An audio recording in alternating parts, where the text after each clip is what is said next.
要小他了，中这个。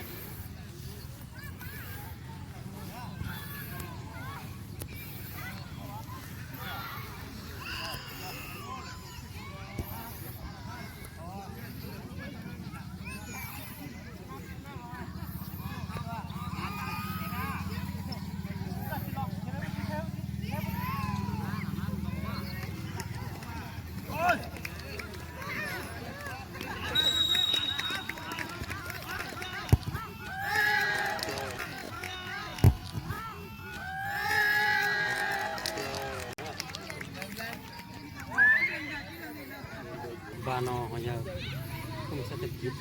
เดี๋ยวเราตัวนะขายตัวกันเลยใช้คุ้มเศรษฐกิจนะเกี่ยวกับโอ้ประตูเราทนใช้อยู่กันเร็วจ่าเร็วมันจะเงินหน่อยแล้วเร็วไปมันจะเงินน้อย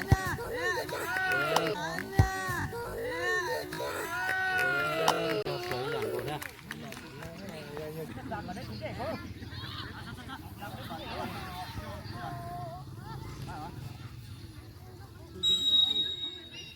สโลสโลกับเลยจ้ะกระเด็นตกเป็นไรเนี่ยมังกาเลยเก็บปอหลังนั่นนะคือจับนี่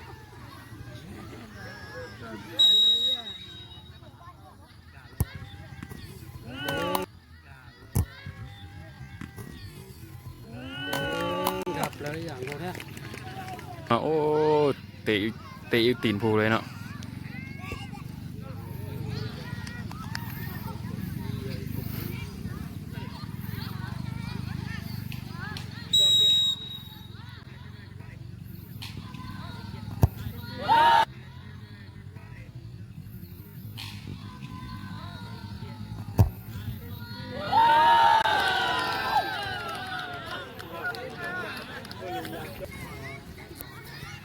หัวหน้าวินัยเนาะจะเป็นผู้ยิงต่อไปไหนยกโปโซอีก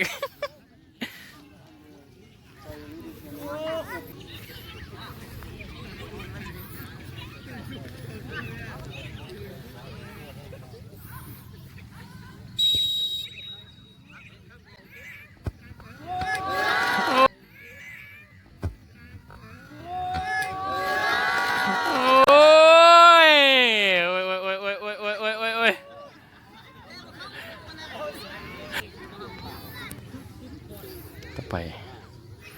เป็นพุทธ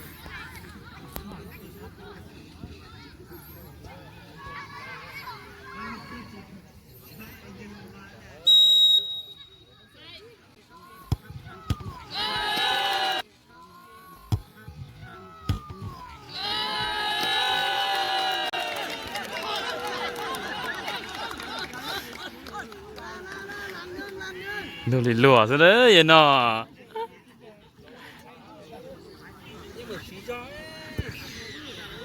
อยู่ที่โปรเนาะแต่ชิโนเสมอเป๊ะๆนะบูริซีเนาะ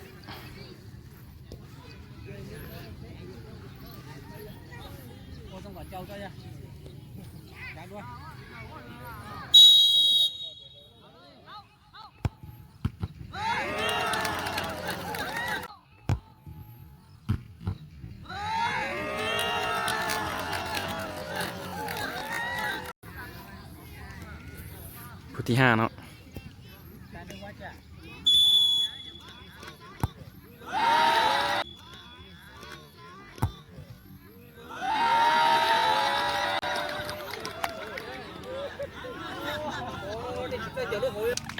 เอาเนาะจะเป็นฮีโร่ครับพ่อเนาะคนสุดท้ายเนาะแต่ว่าเข้าถือว่าชนะเนาะเอาโซกองได้ไหมมึงก็เลยถ้าว่าเข้าถือว่าชนะเนาะลูกนี้เนาะ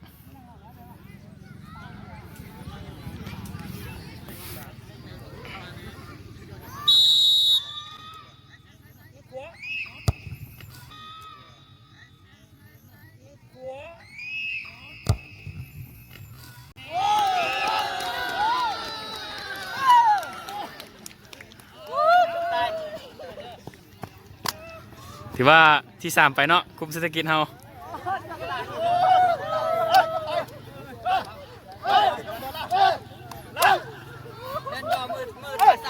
เห็นไหม